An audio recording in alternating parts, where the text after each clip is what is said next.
Hey folks, Matt Easton here, Scholar Gladiatoria, and the review of the larger of the two Landsknecht Emporium Kriegsmessers or Grossmessers, whatever you want to call them. Kriegsmessers I think is what most people prefer to call them, that was sent to me for review.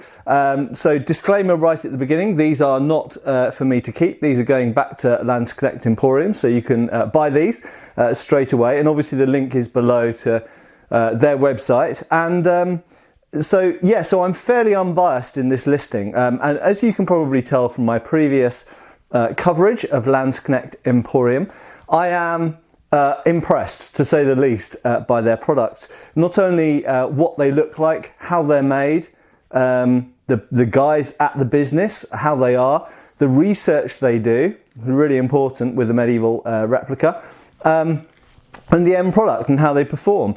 So essentially you will have hopefully seen the previous review for the slightly smaller Landsknecht Emporium Kriegsmesser that I did. This is the larger of the two. This one is a little bit bigger blade, basically slightly longer hilt, slightly different proportions. You'll notice it's got little terminal brass or bronze sort of knobs essentially on the end of the crossguard. So to firstly start, so one difference obviously about this is it has a scabbard, and it has two little buy knives, essentially eating knives in there. We'll have a look at those in a minute. So this is a slightly larger, slightly more expensive option than the previous Kriegsmesser that I looked at, and it is heavier, and it does have more presence in the blade. First of all, I'll dispense with the sword for a second and just quickly deal with the scabbard, okay? And then we'll come back to the sword, because obviously the sword is the main product here, but nevertheless, we should acknowledge the fact that you are getting a scabbard with this. Now, there are other makers out there in this kind of price category that are making swords of very good quality. Not all of them provide scabbards, but the guys at Landsknecht Emporium do. The first thing I should say is that it is a wood cord leather covered scabbard, so it is fairly historically accurate. It is not, in my view, 100% historically accurate, because the seam of the leather at the back, you probably won't be able to see unfortunately on your screens, but the seam at the back is, as far as I can tell, only glued, and it is not stitched. That is not to say that all original scabbards were necessarily stitched, but all of the ones that I'm aware of were. So, you know, that's one point to note. However, it's very nicely made. It's relatively light. It's not overbuilt. It's not overly thick wood. It seems to be really sturdy, seems to be really stiff. And it seems, looking inside, to be made up of a kind of like a box-like construction. But I can see it has been carved as well. But I'm only guessing on its construction from looking inside here. I haven't actually asked the guys. Now, one of the features that we often find with this type of big knife, Messer means knife in German, so this is a giant knife essentially. A Kriegsmesser actually means a war knife. But one of the things is they're often viewed as a giant sidearm. Okay, so I'm not going to get in this video, I'm not going to get into all of the intricacies of different theories about why this style of swords that are essentially a giant knife rather than more traditional sword construction, why they came about. There's a few urban myths about it being to do with laws, about people not being able to carry swords. That's not true. There's also a myth about something to do with knife makers guilds and them not being allowed to make swords. I don't think that that's really true either. It's complex. Why these things came about, I'm not going to get into in this video because it's a complex topic. But what we can say is it does seem that these messers, whether they be one-handed ones or big two-handed ones like this, rather than the traditional sword hanging systems, they seem to have gone for a scabbard system that was more like that of a knife, more like that you would find on hunting knives of a much smaller size.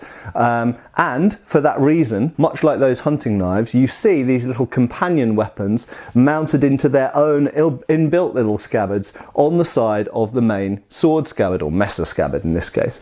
So just take a quick little look at these knives. They are fairly decent quality eating knives. Now, I have to say they're not the best quality eating knives I've seen, but they are pretty decent and they are historically accurate. That was a little bit stuck. There we go, there's another eating knife in there. Why there are two knives, I'm not sure. I'm not sure if that's historically supposed to necessarily always be like that. I would imagine sometimes one of these is maybe a pricker, so the precursor to a fork, and the other one might be a knife or maybe another tool. But in this case, we've got two knives. And it is nice to have those little things in there. They are nice little things, and you can see that they're made, they're just a traditional medieval eating knife with a full width tang construction and slabs mounted on either side made of, difficult to say, it's not boxwood. I'm not sure what wood that is. Maybe it is boxwood. No, it's not boxwood, but maybe ash or something like that, maybe poplar. So yes, so there we go. I'm gonna stop talking about the scabbard and the fittings, but you should acknowledge that with this sword that these come together. Now, there is one note, again, not a criticism, just a thing to note. This particular profile of blade, you'll notice it has an asymmetrical point. So unlike some of the sabres we look at on my videos, which have a so-called spear point, where the point is in the centre of the blade, as it were, this type of point on this type of, it's essentially a hatchet point, a bit like a 1796 light cavalry sabre, is at the back. Now, with a wooden scabbard, that can lead to, when you're sheathing the thing, of it kind of sticking against the inside of the scabbard. And it is a point to note that this does happen with this scabbard very slightly, and you have to give it a little bit of a wiggle to get it in. And in fact, I'm failing at this point, but I assure you, there we go, I assure you it does go in. But that's just something to note, and again, that's, you know, I don't know, it's not a constructive criticism, it's just a thing. I'm here to do a review, so that's what I'm giving you. So it can be a little bit fiddly to get back into the scabbard. That's not to say that that's historically incorrect or historically wrong. I'm sure that lots of swords were a bit tricky to get back in their scabbards. The important part, if you think about it really, is how easy it comes out of the scabbard, and this one certainly comes out of the scabbard easily. For a historical comparison, look at kukris. Kukris can be real, insert an expletive in there, they can be really difficult to get back into their sheaths, but they're usually quite easy to get out. Right, I'm going to dispose with the scabbard now. So, looking at the sword, first of all, it is more hefty. It is a heavier sword than the previous one I've looked at, but that's not to say that it is heavy. What it feels like is pretty much a largish longsword that is more forward weighted. So if we look at the point of balance, it is that far from the cross, which is about 7 inches maybe. Sorry, I don't know that in metric off the top of my head. But that is a fairly far out point of balance compared to longswords. So the total weight and the total size is comparable to a longsword, but the point of balance is further out than a longsword. Now, why would that be? Well, physically we can see why that might be, because you ain't got no pommel on here, okay? So in some senses it's not going to be as back weighted as some longswords are. That being said, some longswords actually have hollow pommels, and a lot of longswords actually without the pommel on have a similar point of balance to once they've got the pommel on, simply by virtue of the distal taper. But this is a broad blade. This is much fatter up here than most longswords are. It is, you know, it's a messer. It's a relative of the falchion. It is a blade that is designed, just checking what's above me so I don't cut anything in half. It is something that's designed to give great big cleaving blows. But you can see, if I wiggle it like this, I can move the weapon pretty quickly around. It's not a slow weapon, but it does require, I'm catching my breath there, it does require a bit of strength and effort to control that inertia. Okay, so it's not that you're dealing with a huge mass, it's that you're dealing with more inertia because it's a tip forward balanced weapon. But there are some advantages that come with that. You can be quite strong in the bind, quite assertive in the bind when you've got that much presence in the blade. Equally, and the obvious one, is that you cut with a hell of a lot of power because the inertia in the tip of that weapon is really, really strong. There's another really big advantage to this shape of blade, and that is that we've got a very slight curve in the part of the blade that we're cutting with, which does confer certain advantages to cutting. It also confers certain advantages to moving through a target and coming out the other side and then being able to disengage and come around. Of course, a really big advantage of this type of blade that maintains its width at the tip is that it confers the ability to cut very effectively, unlike slimmer, narrower blades, which cut fairly weakly, to be honest, near the tip. This can still cut effectively right the way up to the tip. Now that links to another point I'm going to say. So for the kind of general feel of this sword, in terms of its weight and how it feels in the hand, it feels equivalent to a fairly hefty longsword.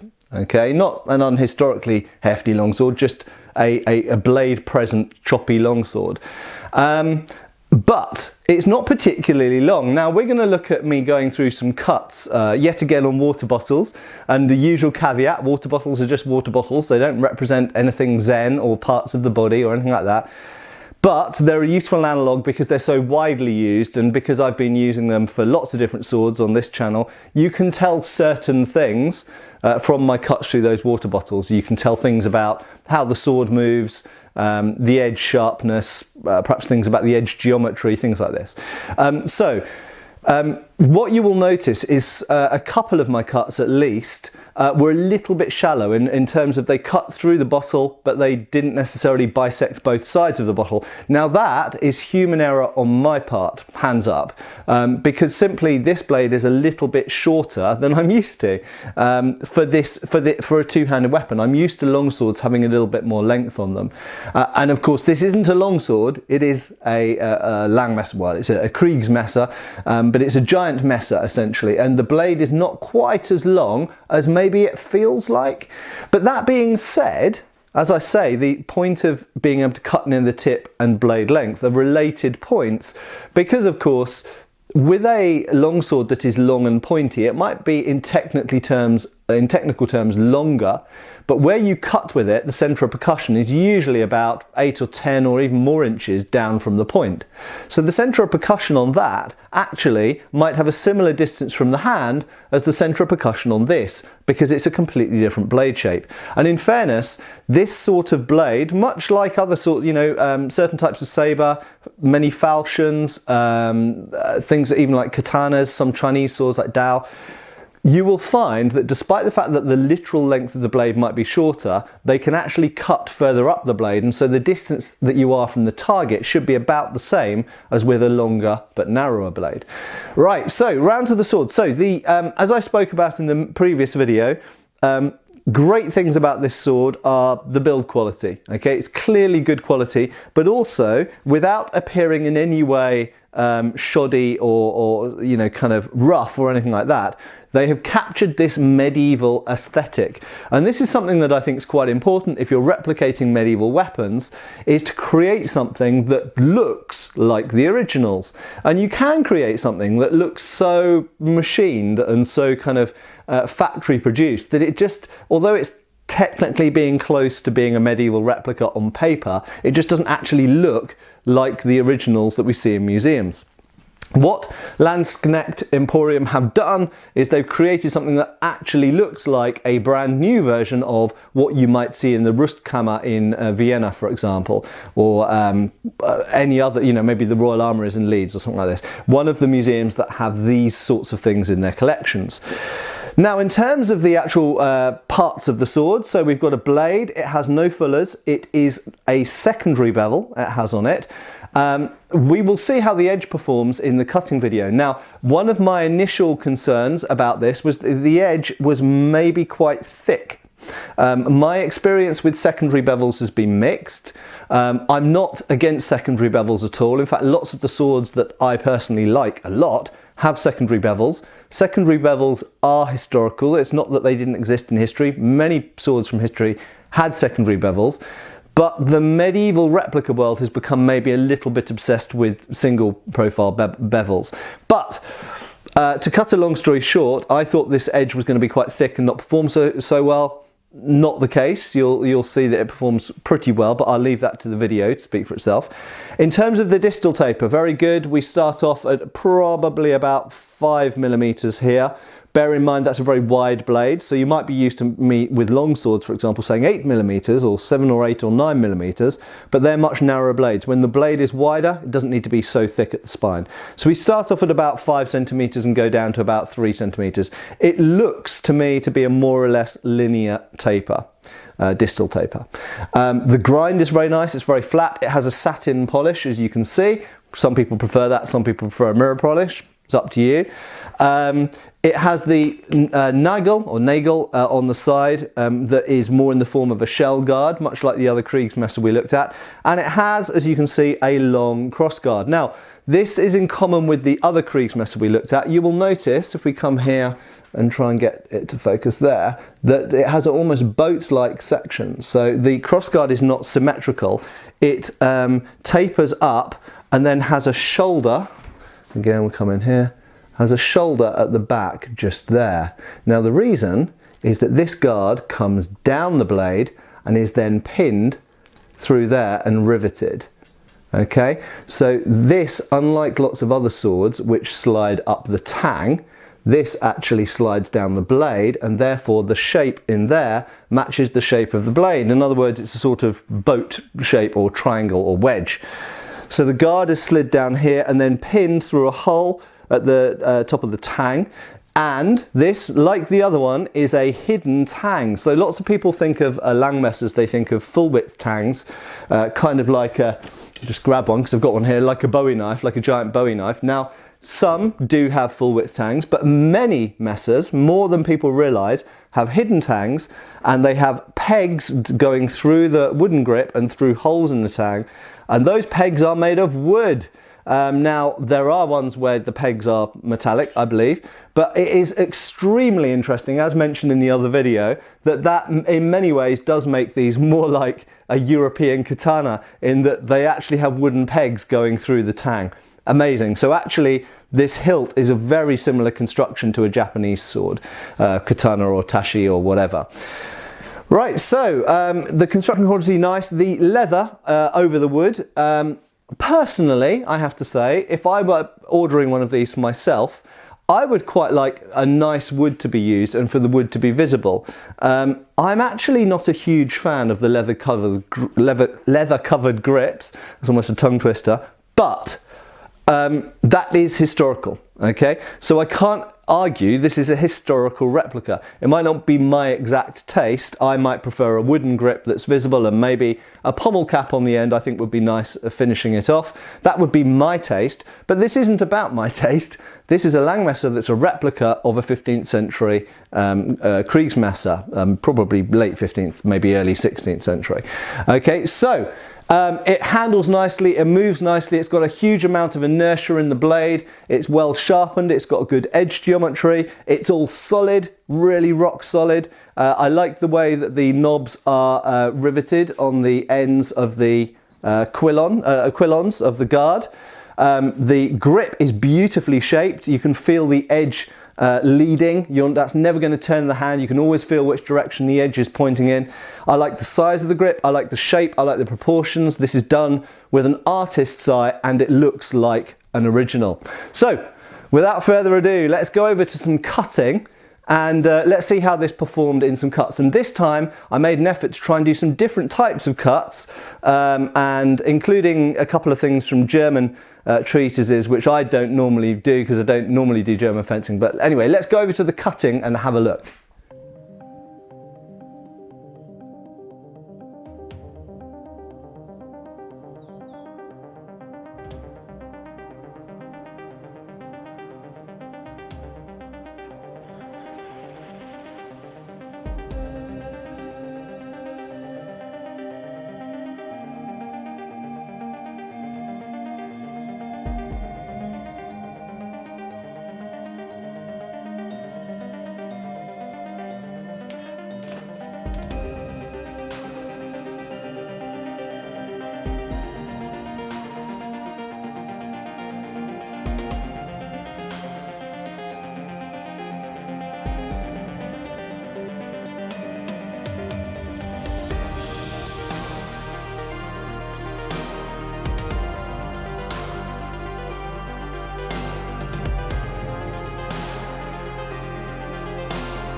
So I hope you agree that, you know, there were some mistakes made in the cuts on my part, but human error.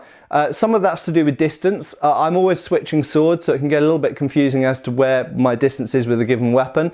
In the hand, this to me, if I close my eyes, feels like a longer sword than it actually is. So that's part of that. But in terms of, you know, edge alignment, dead easy to align the edge with this. You've got a long cross guard. You've got a beautiful grip that you can really feel the edge alignment in your hands. You've got a nice length grip, so you've got a good amount of leverage. It's got a lot of inertia in the blade. It's got great edge geometry, really good sharpening. I have been really surprised by how well these Landsknecht Emporium swords cut.